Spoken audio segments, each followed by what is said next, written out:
Bayangin bro, lo dulunya jenius, anak emas, harapan keluarga, semua orang respect.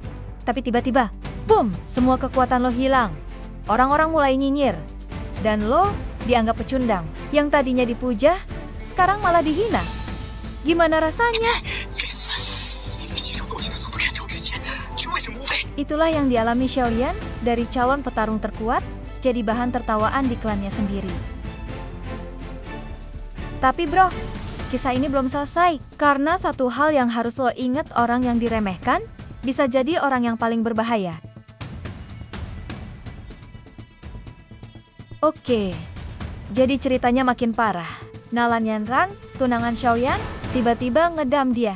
Dan bukan cuma itu, dia ngumumin pembatalan pertunangan ini di depan orang banyak. Gak pakai malu-malu, langsung nampar harga diri Xiaoyan di depan umum. Tapi lo tahu, justru di sini titik baliknya. Xiaoyan gak nangis di pojokan, dia bangkit, ngepuk tangan, dan bilang, "Kasih gue waktu 3 tahun, gue bakal balik, dan lo bakal nyesel seumur hidup." Pas lagi daun-daunnya, tiba-tiba ada kejutan. Cincin warisan ibunya ternyata punya rahasia besar. Ada jiwa seorang legenda alkemis di dalamnya, Yao Lao. Bukan cuma master alkimia, tapi juga petarung kelas dewa. Dari situ, Xiaoyan mulai latihan keras. Bukan level latihan biasa. Ini kayak nge-cheat di dunia nyata. Dari teknik bertarung mematikan, seni alkimia tingkat tinggi, sampai ilmu tentang api surgawi yang super duper kuat. Gak butuh waktu lama, kekuatan Xiaoyan mulai balik. Yang tadinya dihina, sekarang mulai jadi ancaman. Kemudian, karena berurusan dengan Yunlan, Xiaoyan harus pergi dari kampung halamannya buat cari kekuatan yang lebih besar.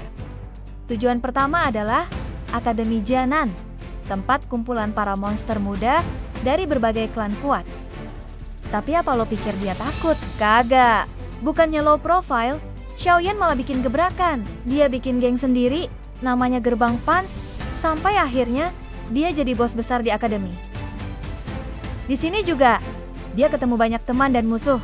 Ada si dingin tapi manis Xiao Suner, ada musuh beban yang sok jago, dan ada Ratu Medusa yang awalnya mau bunuh dia, tapi akhirnya, ya lo tau lah, bumbu-bumbu romantis dikit. Singkat cerita, 3 tahun berlalu. Saatnya buat nepatin janji. Xiaoyan balik buat duel sama Nalan Yanran. Tapi lo kira bakal jadi pertarungan imbang? Hahaha, kagak wey. Xiaoyan ngegiling dia habis-habisan. Yang dulu sok ninggalin, sekarang cuma bisa diem nahan malu.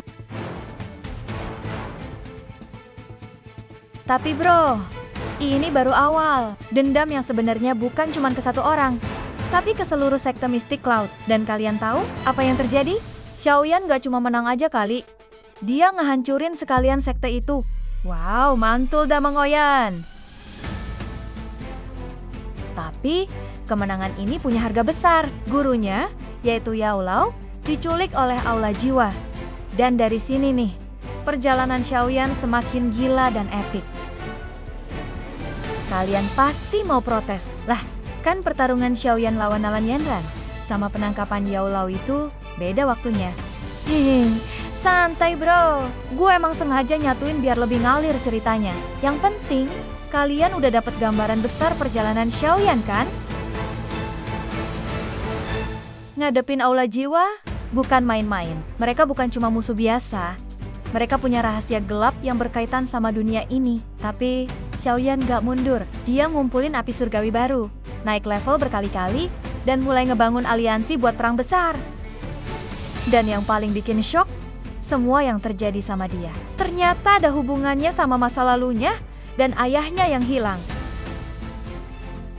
Sekarang, Xiaoyan gak cuma berjuang buat dirinya sendiri, dia berjuang buat keluarganya, buat gurunya, buat semua orang yang percaya padanya.